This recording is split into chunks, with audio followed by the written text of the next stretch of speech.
You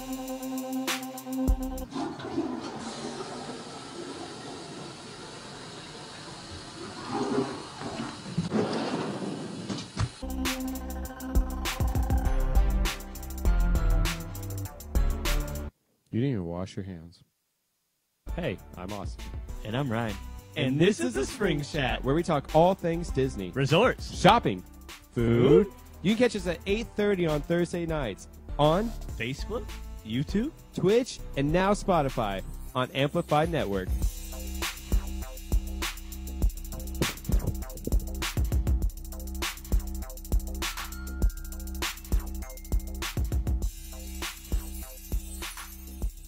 Hey guys, thanks for joining us here at the Amplified Network. Your show will begin in just a few minutes, but first I want to go on ahead and shout out to our awesome sponsors. First, we have the Mouse Merch Box. It is an official Disney subscription box. It is $60 quarterly if you subscribe, or $70 per box. It's going to come with $120 to $150 worth of exclusive Disney apparel and merchandise, so definitely check that out. If you do decide that you want to check them out, we do have a coupon code for you. Coupon code is going to be Springs20 for 20% off of your order. Next, we have the Great Adventure Supply Company. Great Adventure Supply Company is really cool. They have a bunch of 80s and 90s themed pop culture themed Disney and theme park apparel. So if you're like me, you miss the 90s, you love that style. They recently released some new exciting additions to their store.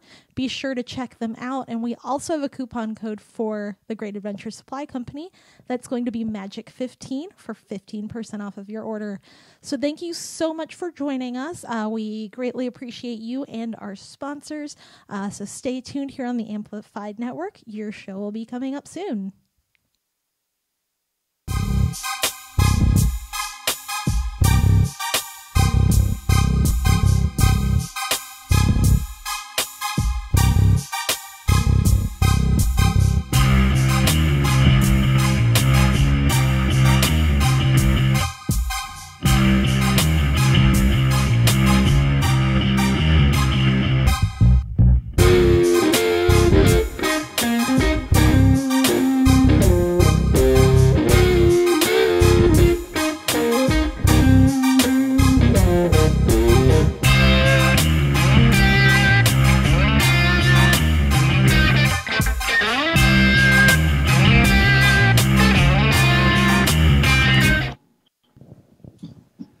What's up, everyone? How are we doing? This is the 60-minute suspension. I am Amp, along with my co-host T-Dub, Tyler Williams. T-Dub, how we doing?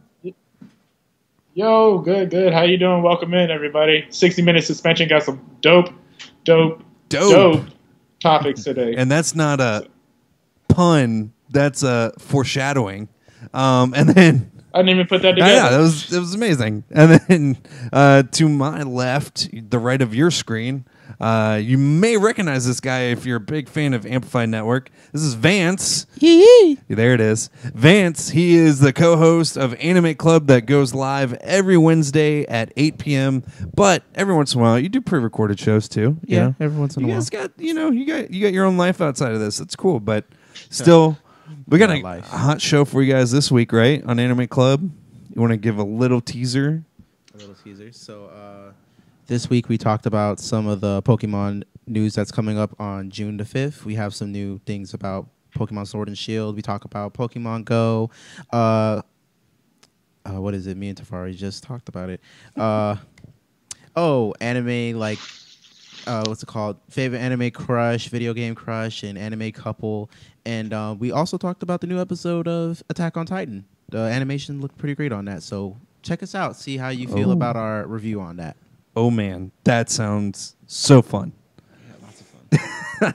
I love that anime. So make sure you check them out this Wednesday at 8 p.m. Vance and Tafari. Yes. Killing it. Tafari's going on a safari. Tafari's going on a safari. But this is 60-minute suspension, so we talk all sports. But what's really interesting this past weekend, we had a pay-per-view unlike any other pay-per-view we've seen in almost 20 years. And the reason Vance is on the show is because you and I have kind of a secret. I wouldn't say secret, but it's one of those things that you don't want to publicize that often. But I don't care to publicize. I know it. you don't. I don't know. I'm a little shy about it, but I love professional wrestling, like WWE. Probably one of my favorite things to really have a secret crush on. But you obviously have a bigger crush. We've worked together and we've always talked about it back and forth. But there's this new company called AEW. Yes. What are the acronyms on that? It is All Elite Wrestling. All Elite Wrestling. If you know anything about wrestling, the son of Dusty Rhodes. Dusty Rhodes is Second son. Second son of Dusty Rhodes. What's up, baby? Can you do a good Dusty Rhodes? What's up, baby? I can never do it either. He always had a way with the mic. He was hilarious. Shake it and roll, baby. There I give you you a go. bionic elbow, baby. I give it his Mr. Bionic Elbow baby. himself. Dusty Rhodes. The Dusty Rhodes. The American Dream. I'm the American Dream, baby. With the I elbow. love that can't- entrance. Yeah. Oh my god. The All-American Dusty Rhodes himself, his second son, Cody Rhodes, had the vision for this new company called AEW, All Elite Wrestling. If you don't know who Cody Rhodes is, he actually was with WWE for a good amount of time there. A long time, like a long decade. time. He was in a few stables, and then if you don't know what stables are, he was kind of like in groups, like a little pack, like Legacy. And Yeah, then like team ups between superstars.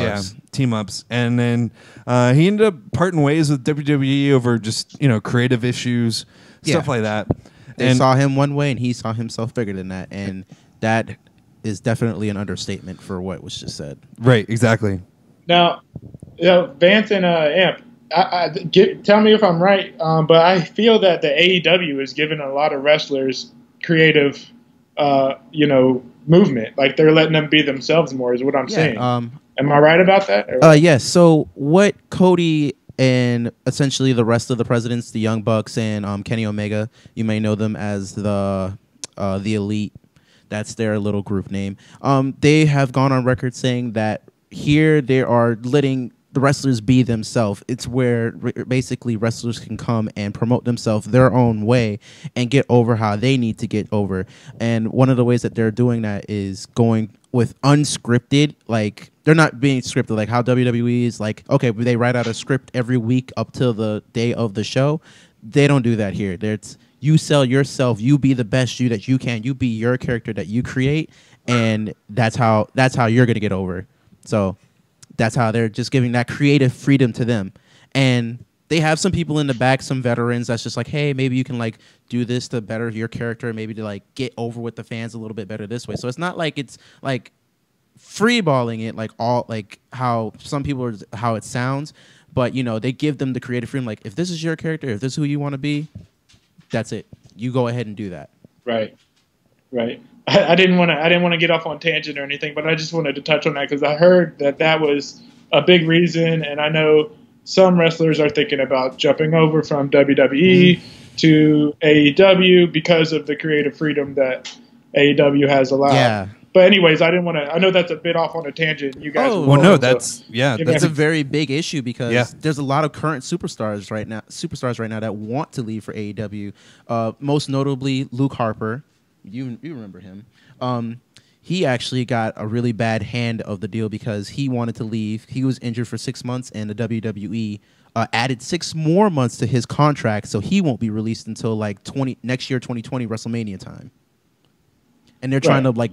Okay, Go well, I'm No, sorry. go. I was going to ask, what are these creative freedoms that some of us that like don't watch wrestling, like that some of these wrestlers are seeking? Like, is it kind of like the not the scripted? You said not scripted, but what does that mean? Like, do they have more character like availability? Like, are they able to just create themselves a little more, or are they able to create a situation, or Yeah, so if you want to go really far back, like 20 years ago, WCW was basically the rival of WWE. And so AEW is kind of doing that again. And Tyler, you brought up ECW as well. ECW did this as well. WWE has kind of created this system. It's almost like a farming system. If you haven't kept up with WWE in probably the last 10 years, it has changed so much since what we know back in 2001, 2002. Now it has this new program called NXT, which you can only see on its app, the WWE app. And basically it's like a farming system. It's kind of like college football to get you to the big leagues is basically what it is, in a sense. College football or basketball. Yeah. So NXT is run by Triple H. This is a long story, but Triple H helps that talent grow and build character. And when we talk about script and stuff, he's teaching these new wrestlers, younger wrestlers, how to create a character, create a gimmick is what they call it in the business. And off of that gimmick, you go off of like the created teams, like scripts. Like you have to like learn how to say it and like show emotion with it. Yeah, you got to be the character that they've given you. What AEW is doing is, if you have a gimmick, bring it to us. If we like it, we'll sign you. So, like the most notable one recently was Dean Ambrose. If you've ever heard of this name, if you know of this name, he was part of the Shield. The Shield was a big, big thing in WWE. It was with Roman Reigns, Seth Rollins, and Dean Ambrose. Well, this past year, like literally this past like beginning of this year, Dean Ambrose just was pissed off. Like he was tired of the the story arcs. He was tired of the story arcs that were given to him, and he just hated it. He ended up looking like Bane from Batman. Basically, he was like and then there was that whole thing when he was in an asylum. Yeah, he was in an asylum. He's like insane. Doesn't make any sense. Yeah. And then when we say like scripted, like their moves are even scripted. Like there are things that they can and can't do in the ring. I mean, it goes as far as that. Like, the way they punch, the way that they do their finisher, and the way they taunt. Can we fix that? Like you said, like the moves are scripted. It's like, can we say it's more choreographed? Because I understand like it's still like predetermined, but that's kind of like hurtful in the community to say like scripted. You know what I mean? It's not scripted. Be respectful. My bad. Sorry. But it's almost like the same old circle in the WWE. There's a bad guy and a good guy, and then when they fight, if the story arc goes for a very long time, then it's one loss, like back and forth, 50, and it's just really stereotypical. It's the same shtick every time. Yep. But with AEW, what me and Vance were talking about earlier is they're still going to have like small storyboards, or they're still going to have these stories that the wrestlers work out with themselves and talk it through and say, hey, I like this idea, do you like this idea? They'll go to Cody or whoever's in creative control, and they'll go, hey, we got this idea, and they'll either say, I like it, or maybe tweak this, and then it's good to go. And WWE, the problem is Vince has the last say no matter what. Like, no matter what the situation is, Vince has the last say. So Vince has this long list of creative writers. Like, I mean, just a whole boardroom full of creative writers who work on all these different story arcs and everything. And then they write it out with the wrestlers work it out with them. It's a very, very long process. And then at the very end of the whole story arc being finished, edited, all that stuff, then they give it to Vince. If Vince says, I hate it, then they got to start all over again. Yep. You know what I mean? It's just a stupid process. So AEW is eliminating that, and they're basically just saying, you wrestlers working out, bring it to one final say guy. If he likes it or if he wants to edit it, awesome. If he doesn't care, go with it anyway. And then, it's even gone down to, WWE's become the PG era. We're in this like... You mean we're stuck in the PG era? Yeah, we're stuck can't in get it. out. Yeah, it's basically like this this era where like you can barely say ass or hey sorry. Easy. Or the most famous one when The Rock came back and he referred to a faction called a New Day because they wear unicorn things on their head, and he referred to them as llama genitalia. Yeah. But he couldn't say it. Oh, he said it. He said it, but he wasn't Rock supposed said to. He wasn't supposed to. The Rock does whatever he wants. The Rock does whatever he wants. We know this. But yeah, long story short, like what I was trying to say with Dean Ambrose was a name that WWE came up with. They created that for who is now called John Moxley. And John Moxley is the new Dean Ambrose. Dean Ambrose is no longer, he doesn't exist anymore. Now it's John Moxley. WWE. Yeah, outside of WWE. John Moxley is the exact same person.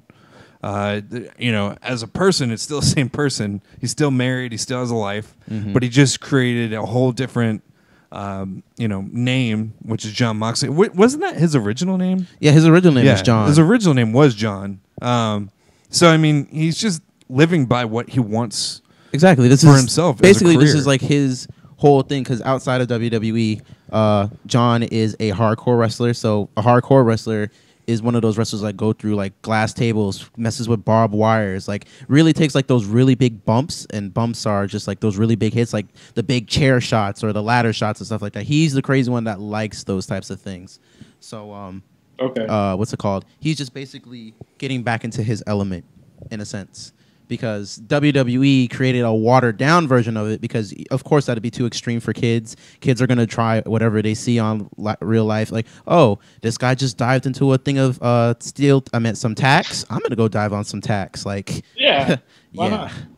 See, and that's stuff you won't see in WWE anymore. Like, this is unheard of stuff. I mean, they did have that Insane Asylum match between him and Chris Jericho, and they had a flower pot in the match. Yeah, and that was a shot at TNA's thing because they have a Asylum match, and that's where like they just have trash cans, wired steel bats, wired 2x4 and stuff like that. Like they have a lot of crazy.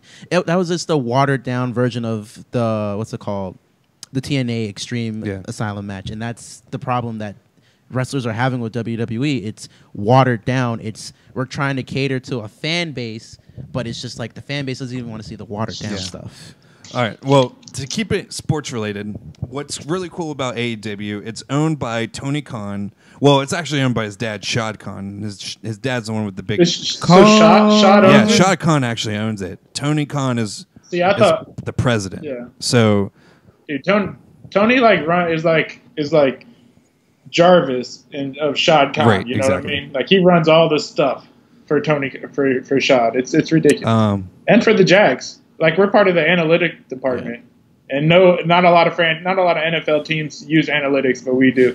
Anyways, thanks to Tony Khan. So you bring that up about the analytics, and this is what Vance and I were talking about downstairs. This is something that AEW specifically, no other promotion, because you have promotions like Ring of Honor, New Japan Wrestling. I mean, there's tons of other wrestling industries that no one even knows about because WWE has basically monopolized the whole system and make you believe this is it. This is the way wrestling is, and it's not. And that's why Cody came in and is doing his thing. But what's cool about Tony Khan now, can you explain it better? Because I can't explain it like you did. So the best way to put this in easy way to understand is that Tony Khan is like how Tyler said, he's part of like the analytics team. He deals with stats and statistics. And what AEW is looking to do is they're trying to create a wins and loss system where wins and losses mean something. So if we have superstar A and he's on a winning streak and he's just winning all his matches, he's going to be in line to go and have a title match. Or if you have a superstar that lost a lot of matches but beats the champion in like a miracle match or something like that, his position on the charts is going to like shoot up. And what Tony Khan's job is in all this, like his job is to keep track of all of that. And he's making sure like, okay, we're keeping track. Like this superstar lost, this superstar won. And this makes it better for the show because you're not going to see all of the same superstars every single week because you have a big roster and everybody has to have a match, especially when they show up on TV. Go ahead. Yeah, when they show up on TV, it's going to get a lot more crazy. Go ahead. Just a quick thought. Do you think that eventually that might become predictable? Not really, because I mean, look at how like the UFC is with that. Like, you would think like I'm a big John Bones Jones. I'm a John Bones Jones fan. So when he came back to fight Gustafsson, and a lot of people were like, "Oh, he's been gone for like a long time. He's just gonna lose." You never know what's gonna happen. And like I said, it's not like they threw out the whole like we're gonna like there's not going to be a creative team there because there's going to be plots and twists and stuff like that. It's just not going to be as strong as the WWE. So they can just be like, okay, the number 10 guy is finding the number 1 guy, and then the number 5 guy comes in. He's just like, I'm going to screw over the number 1 guy and help number 10 win because that's my friend. So there's always that unpredictability. Got it. That's pretty cool. Mm-hmm.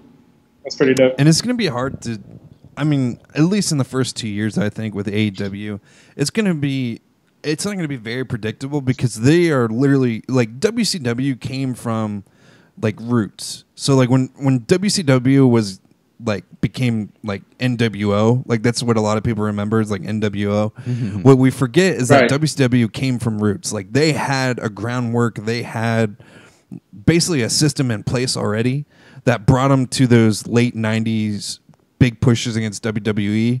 And so they already had like 10, 20 years already of history that brought them to that point. What's cool about AEW is it doesn't have anything.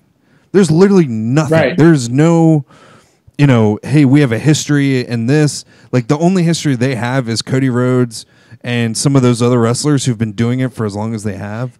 And they just saw a problem. Chris Benoit. And what? What did you say? They have Chris Benoit as well. Chris Jericho. So Chris Jericho. No, you're good. Yeah. My bad. No, you're good. They have Chris Jericho there, and but yeah, they have this talent that know what they want to do with it. It's kind of like watching Shark Tank, almost. Like it's almost like watching Shark Tank, like in live action. Like they had an idea, they're taking it, and they're gonna run with it, and we're gonna watch this. That's what's exciting about this. And the other part of that too is AEW is. Because of Cody working with all those other promotions like you were mentioning earlier, like Impact Wrestling, Ring of Honor, New Japan, and stuff like that, they're really willing to work with AEW. So there's going to be lots of crossovers from AAA, Impact Wrestling, Newgate, Ring of Honor. So you're going to see superstars from other promotions being allowed to wrestle within that promotion. Kind of like Premier League loans and stuff like that. That's kind of the way I related it when I read it earlier. I was like, oh, that's dope, because like we were talking about Chris Jericho, he was really good in Japan, and they love him. Of course, and he loves being over there too. And, so I mean, it's cool that you have those compromises. That's the creativity that the wrestlers are probably looking for. Exactly, and that makes it so much more fun because it's just like, okay, I really want to work with this guy, but he's all the way over in this promotion. WWE is very strict about working with other promotions. You just saw last night that they had mentioned AEW and they just censored it like that less than 24 hours. Right. So that's pretty wild. And then John Moxley, he's ever since signing with AEW, his popularity has gone through the roof. First off, when he showed up, he was like kind of like the surprise last guy to show up on the pay-per-view. If you didn't get the chance to watch it, it's all over YouTube. Definitely, and there goes that unpredictability I was talking about. And it was just like you have no idea who's going to show up. Like Bret the Hitman Hart, Bret Hart. Longtime WWE guy, and then he's known for the Montreal screw job. He was a part of it. He was the one who got screwed, and then he jumped ship to WCW. He's in WCW for like a small window, but he's known mostly for WWE. He shows up on AEW and shows the brand new championship. And let me tell you, that belt was gorgeous. It's not plastic at all. It's real leather, legit. Real metal, everything. Dude, it reminds me of the 90s and like early 2000s. Like it's cool. Yeah.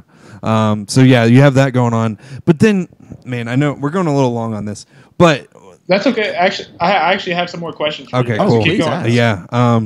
Like another thing. Sorry. Go ahead. Before I forget, I was going to say what also is really cool. You're getting a bunch of different styles of wrestling, which is really cool. WWE is so known for, like what we were saying, like they don't script, the moves or whatever, but like they limit the wrestlers so much to just storytelling the matches to an extent where it's just like we've seen this over and over just with different people over again, man. But then you have this AEW card that was just littered with different styles. Yes. You had strong style, you had the cruiserweights, you had the tag teams, you had Spanish wrestling, the lucha. I mean, it was so cool to watch. Wrestling, UK is so real. UK really has a lot of great wrestlers, and that just exposes all of that.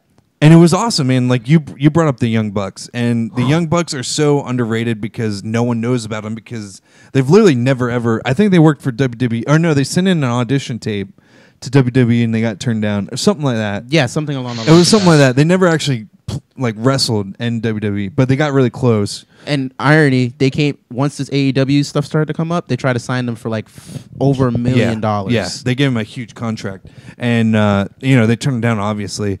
And I mean, if you want to YouTube awesome wrestling, just Tag team YouTube, wrestling. tag team wrestling. YouTube the Young Bucks. Literally, just YouTube the Young Bucks. These guys are so freaking innovative. Like, this isn't like what we used to watch back in like the early 1990s and like late 1990s and early 2000s. Like, this is like next level stuff. Do you mind if I explain their finishing move, their tag team? Yeah, finishing yeah. move real quick? So, if anybody remembers what a pile driver looks like, the simple like, okay, put them in like in between you're holding them up, their body like face up, like feet in the air and head aiming towards the floor, and then you just drop to your feet, and then their head hits the ground in a sense. Like, you'll drop on your knees or your butt. Yeah, on your butt. It's and then it's like a boom. It's not a very far drop. Yeah. What this tag team does is one partner is in the ring with the opponent in that position, and the other one is standing on the outside of the apron. The other one launches himself off the top rope, like does a front flip, and then pushes the other person down and just slams their head into the floor. Like, that's a move. Like, that's something you can watch. These guys are literally athletic. They destroy the laws of physics.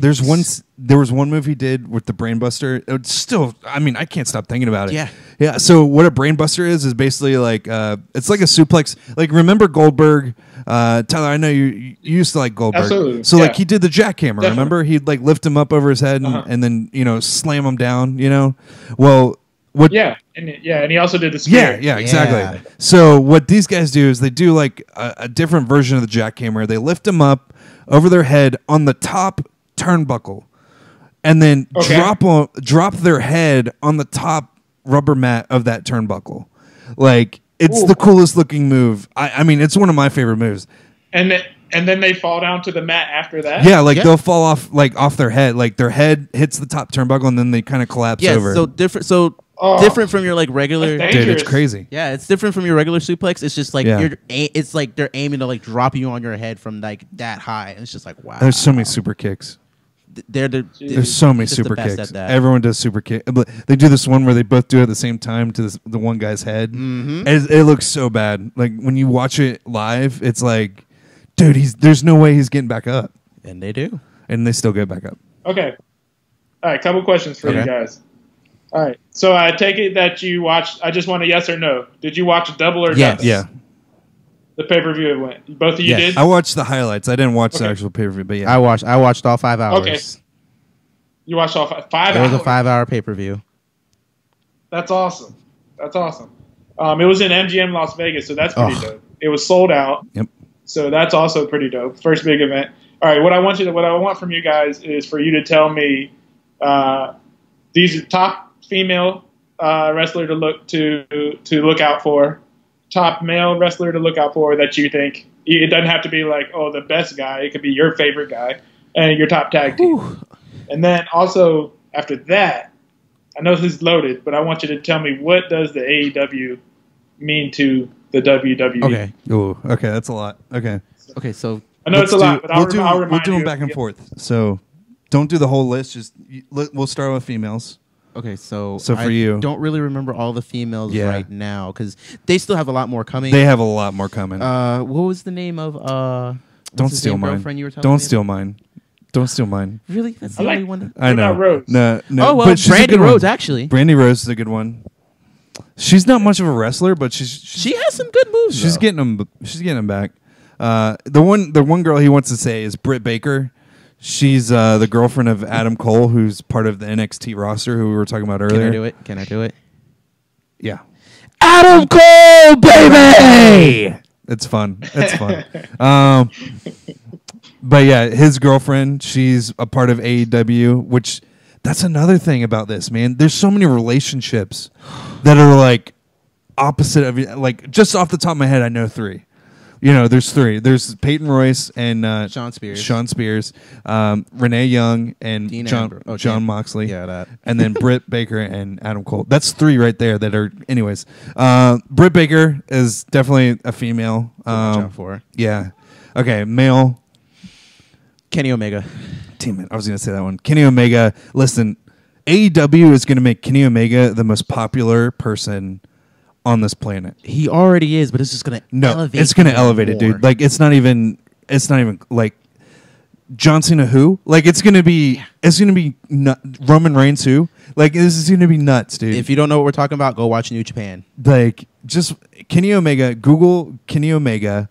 Literally Google Kenny Omega. Versus Okada. Yeah. Okada, yeah, Kenny Omega. That'll be too hard. Just Google Kenny Omega. Literally, just Google Kenny Omega and go see this guy. Like he does this high knee move. What do you call it? V trigger. The V trigger. It is the most violent knee strike and fake. Like it's like a Muay Thai knee to the face. Straight to the head. There's no blocking it. Like these guys take it straight, like a knee to the head. Like you can't hide this. Like it's real. Yeah, he's tight. His finisher's tight too. You said Kenny Omega. Man, I'm excited about who was that? Hangman. Hangman Page. Dude, I am excited about Hangman Page, dude. That guy I honestly never really knew about him until AEW. Yeah. Dude, you got to go watch some highlights. That's what I mean, dude. Like these people, sorry, Tyler. These people on AEW, like these new character like wrestlers, I had to literally go out of my way to find out who these guys are, like before AEW. And you know what the best part is? There's so much more. Like Jungle Boy, you know how old that guy? He's like around 18 years old, and he's like the phenom of wrestling right now. Like, he is such a hot commodity right now. Like WWE should be kicking himself in the butt for not signing a guy like that because he's so small, you know. That's why he's a prodigy. He's good. Yeah, that's like talent. Pure. But let's go. Yeah. Sorry, dude. Sorry. One more. You know who I was really excited to see? Who's that? His son. Cody? No, the one that passed away. Brian Pillman. Yeah, his son. Dude, his like son him. looks just like him, dude. The hair, the mullet, dude. Everything. I swear, I thought it was him. I thought it was him too. Who is this? He's got a good look to him. He's a little bit small, but I think with a little bit more time, he's gonna be really good. He's gonna be great. Yeah. So, anyways, so you said male, female, tag team. I'm gonna let you have the obvious one. I'm gonna let you have the obvious one here. No, but no, I won't say them. Oh no. I'm going with the Lucha Bros. Damn it, I was gonna say them. I redact that statement. I go with the Young Bucks. I have to go with my heritage, man. I wanted to go with the Lucha Bros. I've been watching them since they're so Lucha tight, Underground. Dude, Penta is the real deal. Dude, Pentagon Jr. is the real deal, dude. And his mask is so tight. What about the Smash Bros? I don't know about them too much right now. Yeah, I don't know anything. I need to go do them. some homework on them. Because I watched a review and somebody and the person talking on the review was like, "Oh, make sure you look at the Smash Bros and check them out." So I just wanted to know if you guys knew anything on them.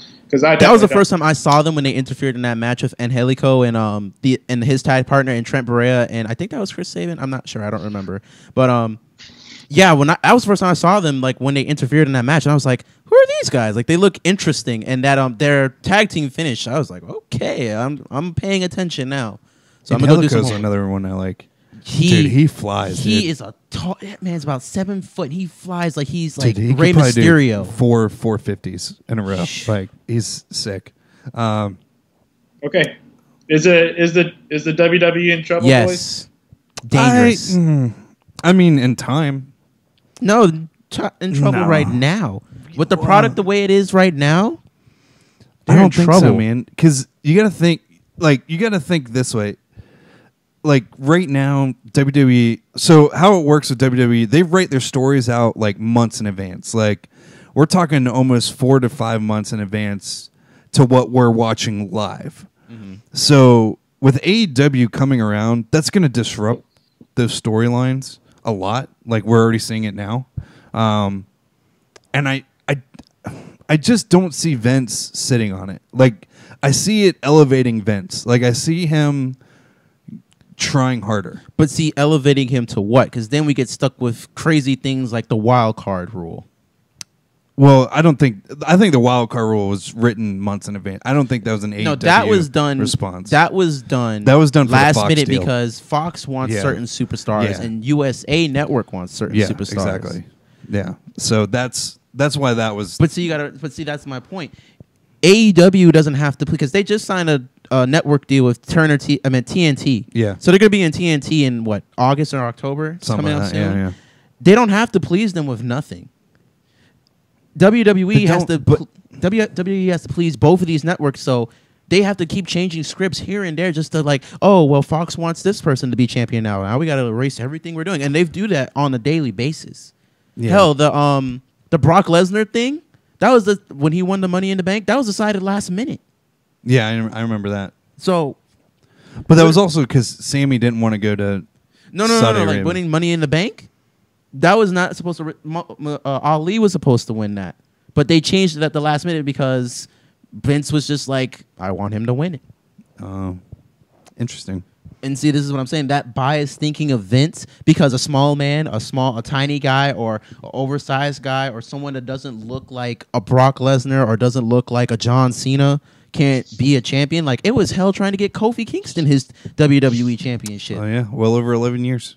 So I'm just saying, I think that short-sightedness is what's going to ultimately destroy WWE because that's what's currently but killing that's- them now. See, that's what's gonna bring me back to they could possibly push Vince out of creative. Like They can't do that. He's the CEO. I know, but would he really sit there and crash and burn with it? I Well, don't think so. Think There's about too it many- like this. His son-in-law owns probably one of the most popular wrestling promotions under him, NXT. And He doesn't own that. Yes, he does. Triple H, that's his child. That's I his thought baby. Vince owned that. No, he doesn't. He's just like, he's the parent over it. But that's Triple H's thing. Triple H came up with that idea. I knew he came up with it, yeah. He changed it from FCW. But he doesn't physically own it, though. Yeah, he does. He No, owns 'cause part of it. It's a WWE.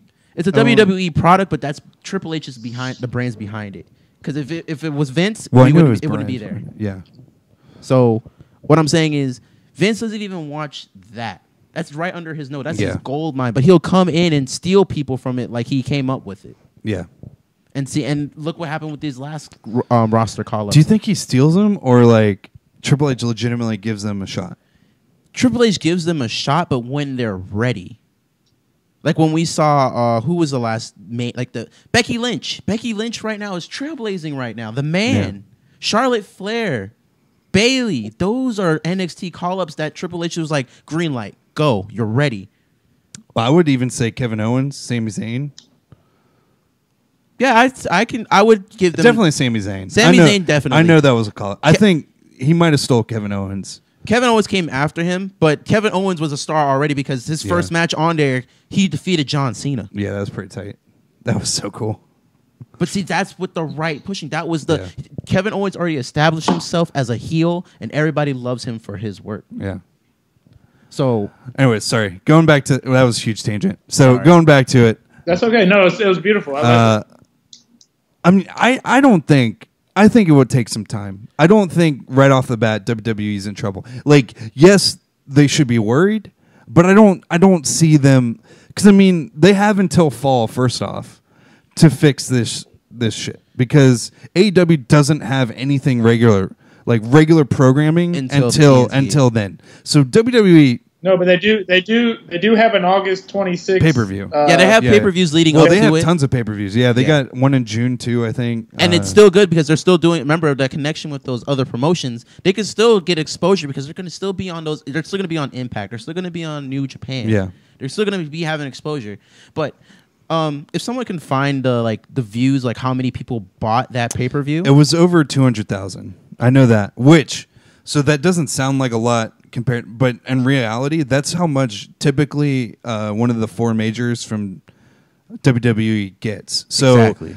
for That's that's all. like 200,000 doesn't sound like a lot, but it's actually a lot in wrestling for numbers. I feel like it's probably like a lot more by now because it's probably Yeah. it's I don't know like the cutoff time for like Yeah, when I they're don't just either. like I don't know okay, when yeah they now we send count out all the- these numbers, Right. But I do know right now WWE is having a ratings crisis like with They are. USA Network and they're actually both shows are on USA, right? Yeah, they're both on USA. Because WWE Raw is doing like 2.19 million viewers, and yeah, that's a lot of viewers, Vance. Like, what are you talking about? 1 million viewers? Yeah, but we're going from like 5 million viewers from that like drop. That's a big drop off for them, and they have to meet like a weekly like quota of like we need this many people watching the show. Are they going to lose their TV deals? Yeah. I mean, that's ultimately what we're looking at. Like, now I don't think they would lose them for a while because USA. I mean, it's been on USA. No one for a watches long USA like that. Exactly. Right. No one. Nobody watches So like USA. those numbers are still pretty solid for USA. Exactly. But for WWE standards, those are pretty low. I mean, dude, you can go back to the Monday Night Wars, right? Yep. And you look at those numbers, right? And we're talking about WCW and WWF at the time. Their numbers were 6, 7. You know what I mean? 8 million at a time. And then, after, they brought them together, their numbers stayed steady, I believe, but then they dropped off around the Spike era when they went to Spike.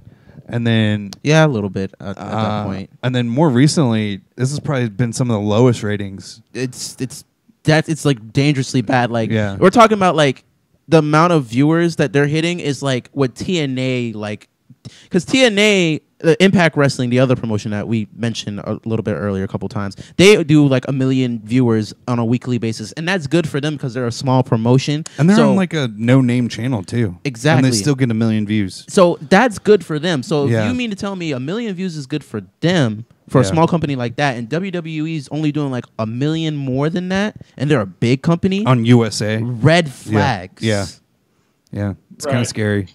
Right. So, and like I'm saying, like with the heat and the buzz and the fire that what's it called?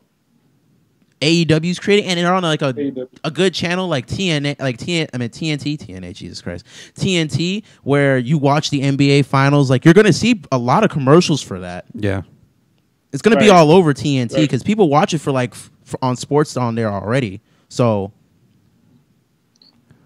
I mean, I gotta say, I ultimately think WWE's in trouble. So I think long term I they mean, are. it's. Yeah. I mean, maybe not right now, like Amp is saying, but like they really, it's. I think you could probably, see AEW being the. Would you say you could see AEW being the one that survives between the two? If you had to Of pick course, one? their leader, like Amp mentioned earlier, Cody is the son of the late Dusty Rhodes. Dusty Rhodes. Yeah, Jesus, why can't I remember his name? It's the make a dream, baby. He has a lot of people in his corner that lived through that WCW era and can point him in the right direction of how not to make that mistake. He didn't even like have this on his to-do list when he left WWE. Yeah. He had just the list of just fighting regular wrestlers and then just being the biggest indie star, and this just happened by chance. The man has charisma. He has a thing that brings him to people, and that together with Tony Khan that has the money and the statistics that can help him like take this to this is just a brand new thing. This is literally shaking up the wrestling world because this is something that no wrestling fan has ever seen before. This is different.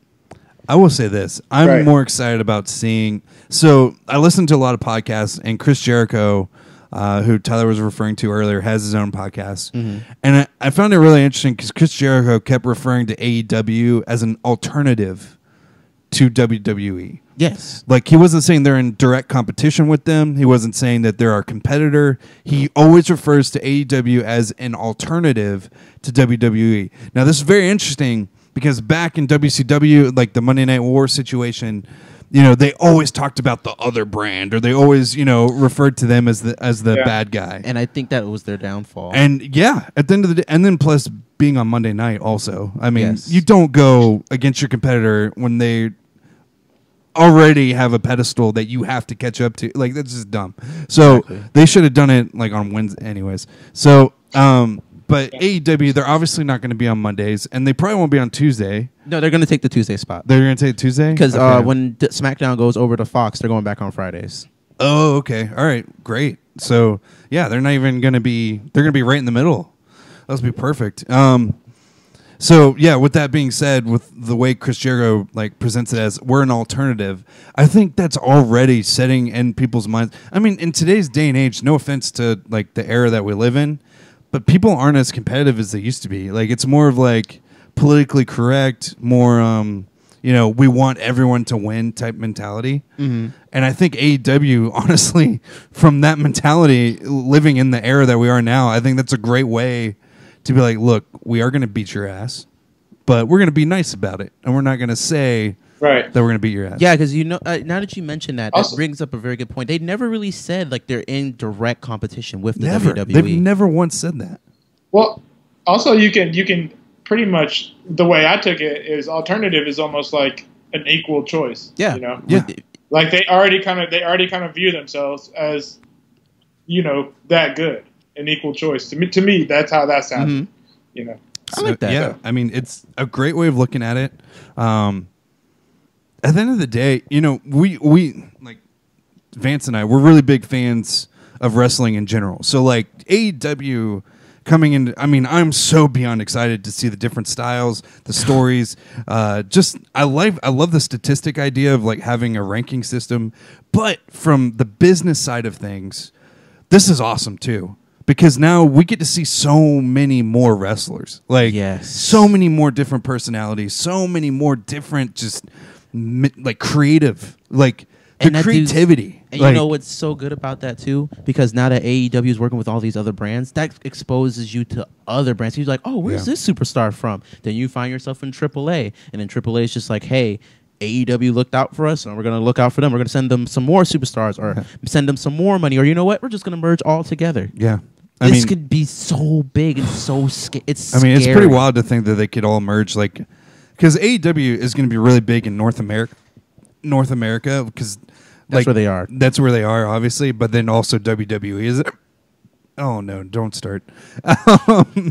But what's better about AEW versus WWE? They have a connection to New Japan Wrestling. Yes. Like those international Right. waters, like crossing that. Like WWE does this whole like international tour thing where they go overseas and they, do shows and house shows overseas and stuff. But that's not the same as making an actual relationship with a whole nother organization and being like, look, yeah, let's- because they just want to be the top dog. yeah, And Right. just to air out like some of their like bad things that they do, like let's just say like, okay, WWE caves in and lets some of their superstars work with some New Japan and Impact Wrestling superstars on a little house show for like charity or something.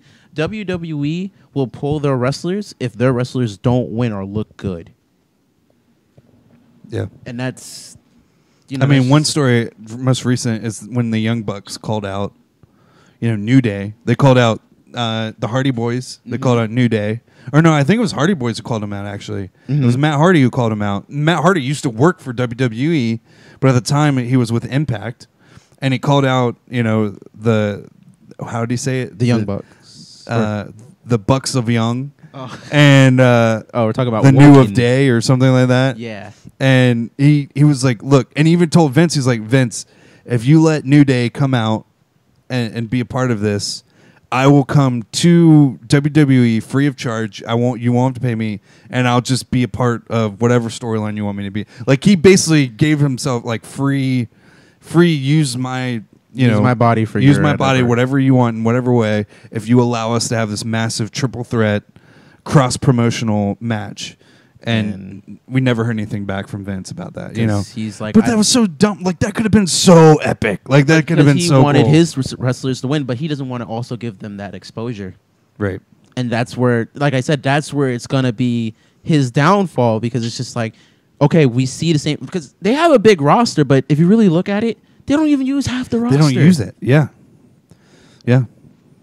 Like, I mean, we they just don't- see the same faces all the time. Like Shinsuke Nakamura, one of the best and considered the father of strong style wrestling. Strong style wrestling, I mean, the best way to describe it is like those really hard hits that you see that looks like there's no cushion. we call them stiff hits. Stiff hits, yeah. I mean, that's kind of his gimmick. Like, that's what he does. Like, that knee to the head is just so epic. But we don't ever see him. Like, he's completely written off TV now. Like, he's... Because they wasted their time with it. Just, like, He was hot, completely and then gone. they just died him out. He was one of the best New Japan wrestlers ever, and still to this day considered one of the best ever. And they don't like WWE doesn't even use them. Nope. You know, not because he one can't bit. speak English that good.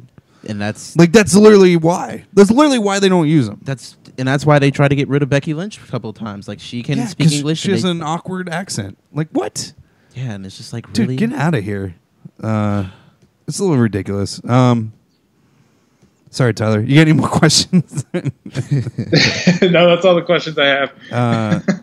So yeah, from a sports perspective, this is really cool because, like you were saying, they're changing the game with how they're gonna actually do the stories. Like statistics are gonna be more involved. Like you were saying, wins matter, which in UFC every win matters, obviously. Exactly. So that's kind of the same approach AEW is going about this.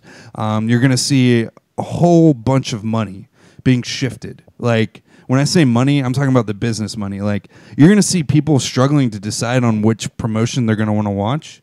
WWE has their network right now, which I think is still $10 a month to watch all of their programming for $10 a month. That means that you get all the pay-per-views, all their video library of everything, WCW, ECW, even the really, really old ones back in way back in the day. You can watch all that stuff. Everything. Yeah, you can watch all that stuff for $10 a month. It's pretty cool. I mean, it's a cool concept. Yeah, it's great. The downside to it is you don't get any of the updated shows.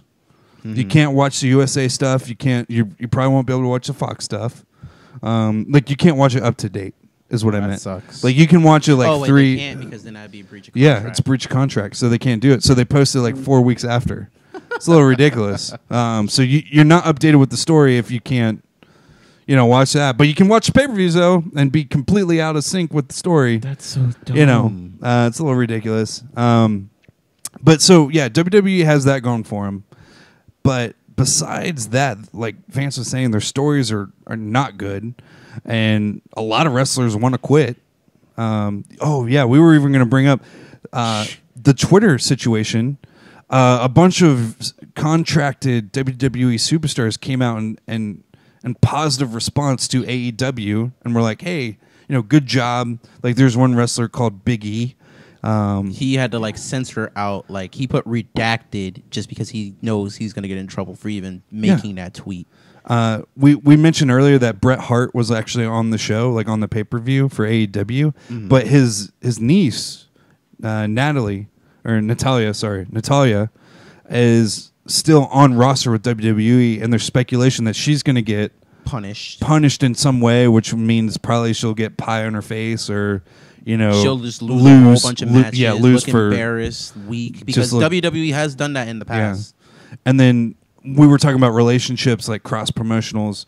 Peyton Royce is girlfriend of Sean Spears, and she said something positive about AEW. And what's interesting about her, she's the tag team champion in the women's division.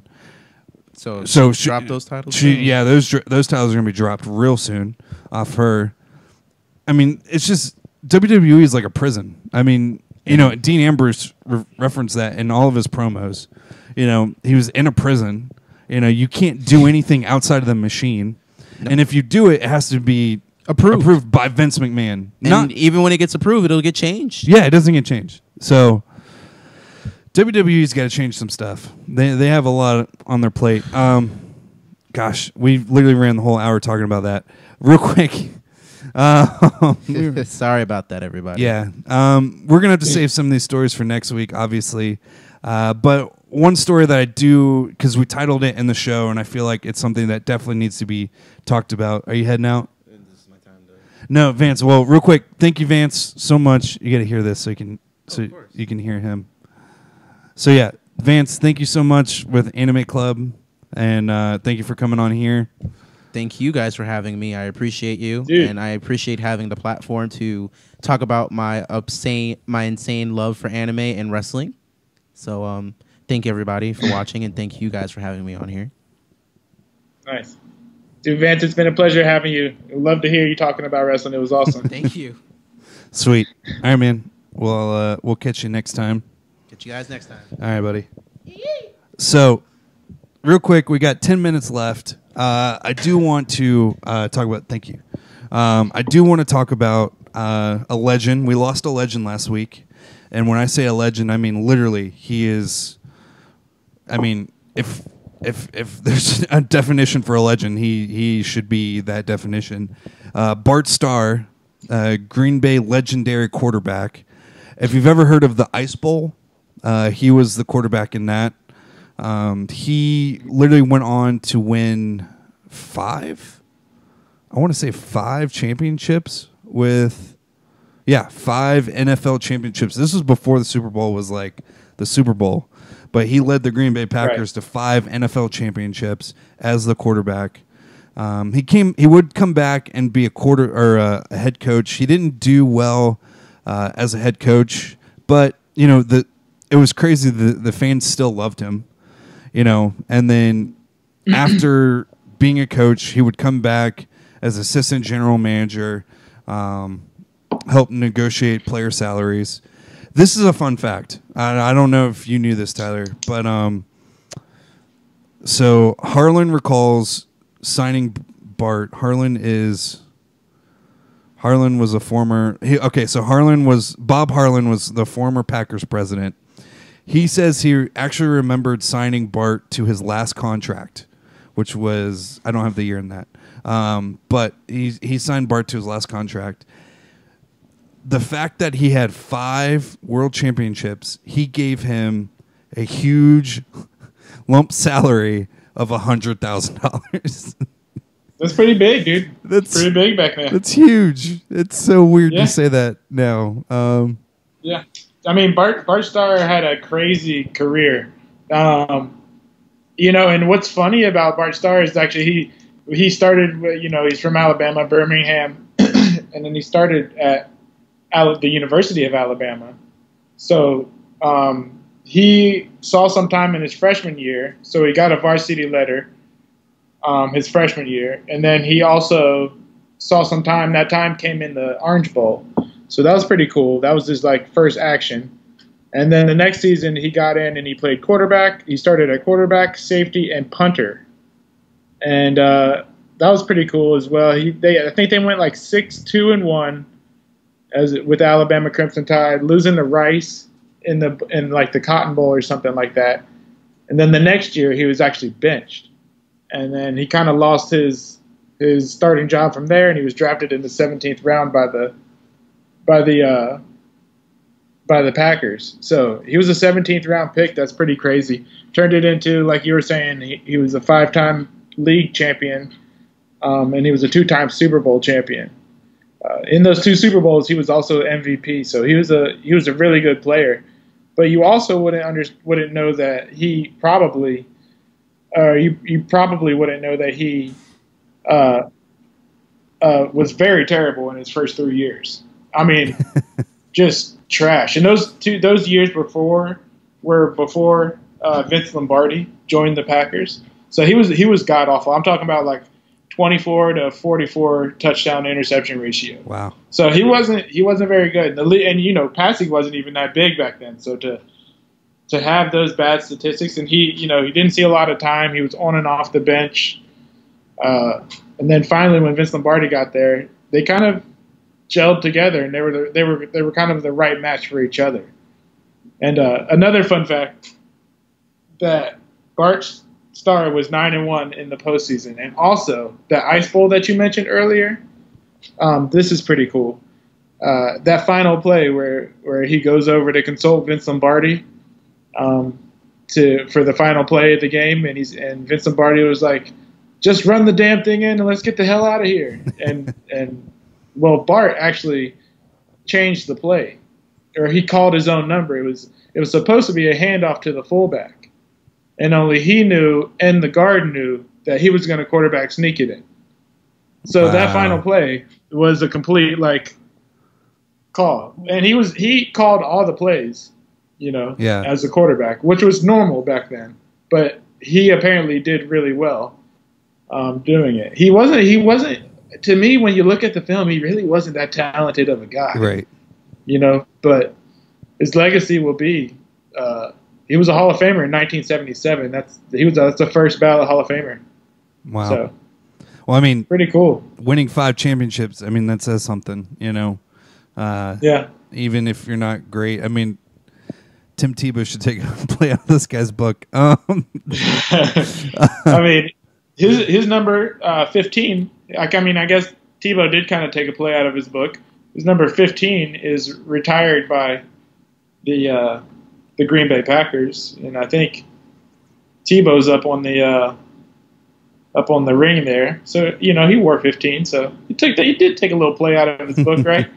He did. To follow up on some of the famous ex-Packer players, Brett Favre tweeted out, Bart Starr was the most kind, thoughtful, and classiest person you could ever know. I consider myself extremely lucky to have called him friend and to have been mentioned in the same breath. Deanna and I are praying for Cherry and Star and the Star family. And then Mason Crosby, the famous kicker for the Green Bay Packers. Bart Starr is a legend in so many ways. I'm so sad to hear this news today. I remember first meeting him my rookie year at the Lombardi Golf Classic. He always had time for everyone and made everyone around him better. Praying for Cherry and their family on the sad day.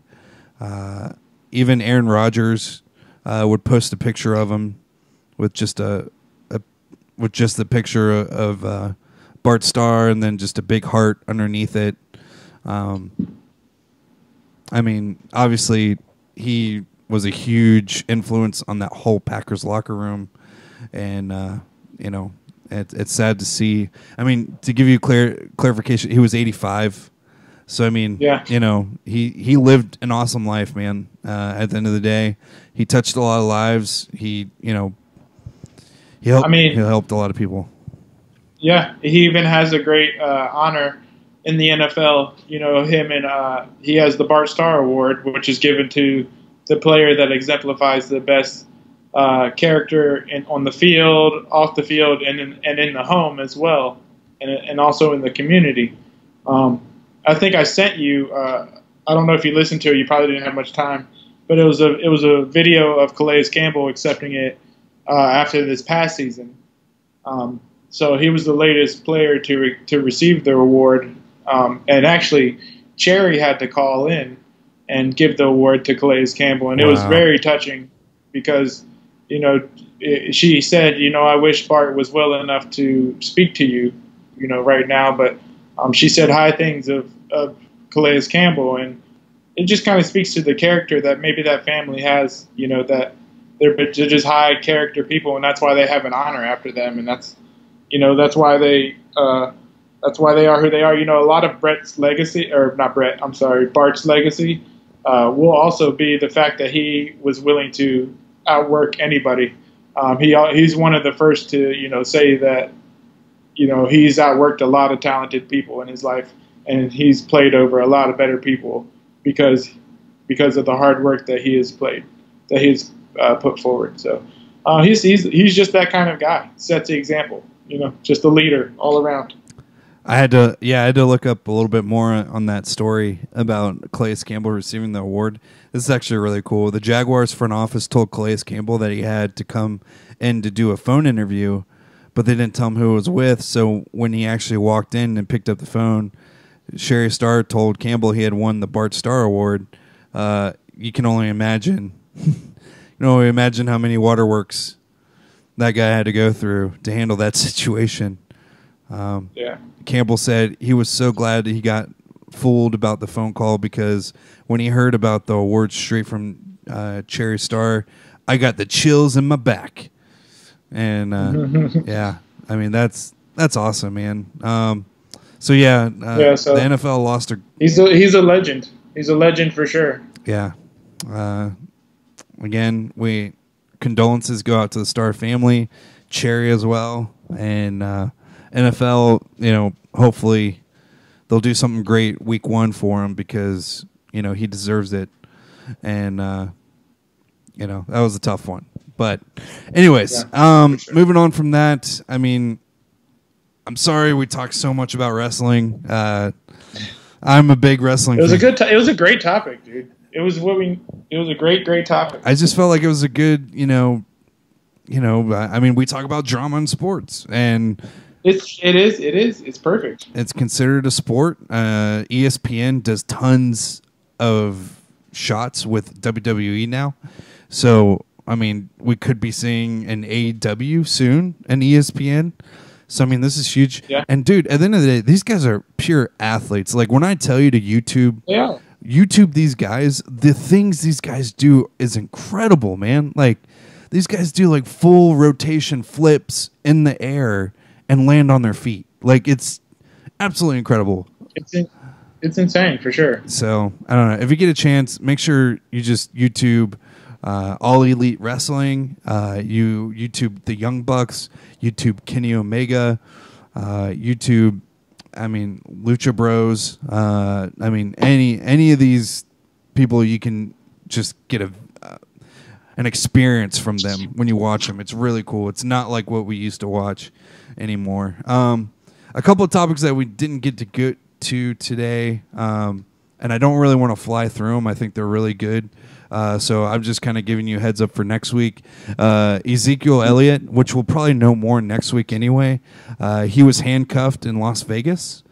There's a lot more to this story than just him getting handcuffed, though. So next week we're going to have that story with you. And then also Chris Long, Howie Long's son, he retired, which is great. You know, good news. He retired. He retired 1 year before his contract was up, but he just felt like it was time. But he has been speaking out about a certain drug. I don't want to give it away. Me and Tyler, we're going to debate about this next week. But make sure you check that out. He's talking about a certain drug that he thinks should become legal in the league. So interesting about that. And, you know, we'll just have a couple more stories after that. So, you know, you guys don't want to miss out. That's called a tease, ladies and gentlemen. That's a tease. A tease. So, a little teaser. Little teaser. So, yeah, make sure you stay tuned with us every Tuesday at 9 p.m. Check out T-Dub Tyler Williams. Yo, you can find me on theturfsports.com. Writing a lot of articles there. Got a couple ideas. Head NFL writer, theturfsports.com. Tyler Williams. Check us all out. We're all pretty good writers. Our main editor, Justin Colombo, he's a very creative dude. And we just have a lot of fun. So check us out on theturfsports.com. You can follow me on Instagram at TDub58, on Twitter at TDub5890, or at TDub58. Follow both of them. I'm probably there. Yeah, so, it's probably anyways, there. Yeah, just wing it. That's me for 60-minute suspension today. Thanks for having us. And Amp, close us out. All right, man. Yeah. Again, thank you to Big T-Dubs. Thanks to Vance. Make sure you check him out every Wednesday, 8 p.m. on Anime Shout Club. Out. Yeah, check Vance out. Make sure you get involved with him and the Anime Club show. They got some fun content. For me, I'm Amp. We will see you guys tomorrow, hopefully. We'll see you tomorrow night at Anime Club, 8 p.m. And then Thursday, Spring Chat at 8:30. But besides that, 60-minute suspension. We're out for a week. We'll see you guys later. Bye. Peace.